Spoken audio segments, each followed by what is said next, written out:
சாரீஸ்லாம் நல்லா இருக்கு, புது டிசைன்ஸ்ல இருக்கு. நாங்கள் இங்கே ரெகுலராக தான் வரோம். புதுசாக இருக்குது, எல்லாமே பிடிச்சிருக்கு, விலையும் நியாயமாக கரெக்டாக இருக்குது. Velavan stores, Usman road, T Nagar, Chennai மற்றும் தூத்துக்குடி.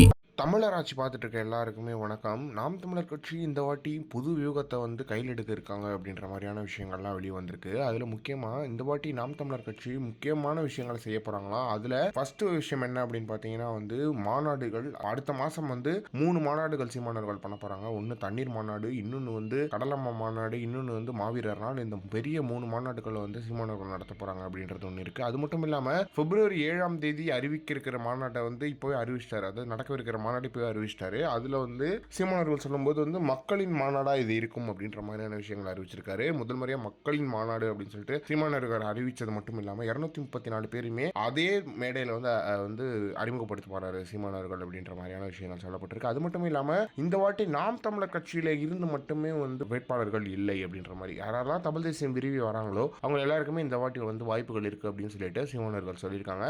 அதுல ஏற்கனவே சீமானவர்களுக்கு ஆதரவா நின்ன நிறைய கட்சிகள், சின்ன சின்ன தமிழ் தேசிய கூட்டமைப்புகள்லாம் சீமானவர்கள் ஆதரவு கொடுத்து இந்த வாட்டி மிகப்பெரிய ஒரு ஆக்ஷனை சந்திக்க போறாங்க அப்படின்றது ஒன்று இருக்கு. அது மட்டும் இல்லாமல் இன்னொரு பக்கம் 234 பேரையுமே பிப்ரவரி 7ஆம் தேதி அறிவிச்சிருக்காரு சீமானவர்கள். அப்படின்னா மார்ச் மாசம் தான் அங்க தேர்தலுக்கான வேலைகளே அறிவிக்க போறாங்க. தேர்தல் தேதியை அப்பதான் அறிவிப்பாங்க அப்படின்றது ஒன்று இருக்கு. ஆனா அதுக்கு முன்னாடியே பிப்ரவரி 7ஆம் தேதியை சீமானவர்கள் அறிவிக்கிறது இதுதான் முதல் முறையா இருக்க போகுது அப்படின்றது ஒன்று இருக்கு. எந்த ஒரு அரசியல் கட்சியுமே இந்த மாதிரியான ஒரு விஷயத்தை செஞ்சது கிடையாது. சீமானவர்கள் இப்பவே அதை செஞ்சிருக்காரு அப்படின்றது ரொம்ப ரொம்ப சந்தோஷமான விஷயமா இருக்கு. எனவே இது பயங்கரமான ஒரு வியூகமா இருக்கு அப்படின்றது ஒன்று இருக்கு. இந்த வாட்டி கண்டிப்பா சீமானவர்கள் முடிவில் இருக்காராம். ஒரு 15 பேராவது இந்த வாட்டி சட்டசபை போகணும், சட்டமன்றத்துக்கு போகணும் அப்படின்ற முக்கியமான ஒரு முடிவில் சீமானவர்கள் இருக்கிறத சொல்லப்படுது. எனவே இதை பற்றி நீங்க என்ன நினைக்கிறீங்க அப்படின்றத மறக்காம சொல்லுங்க.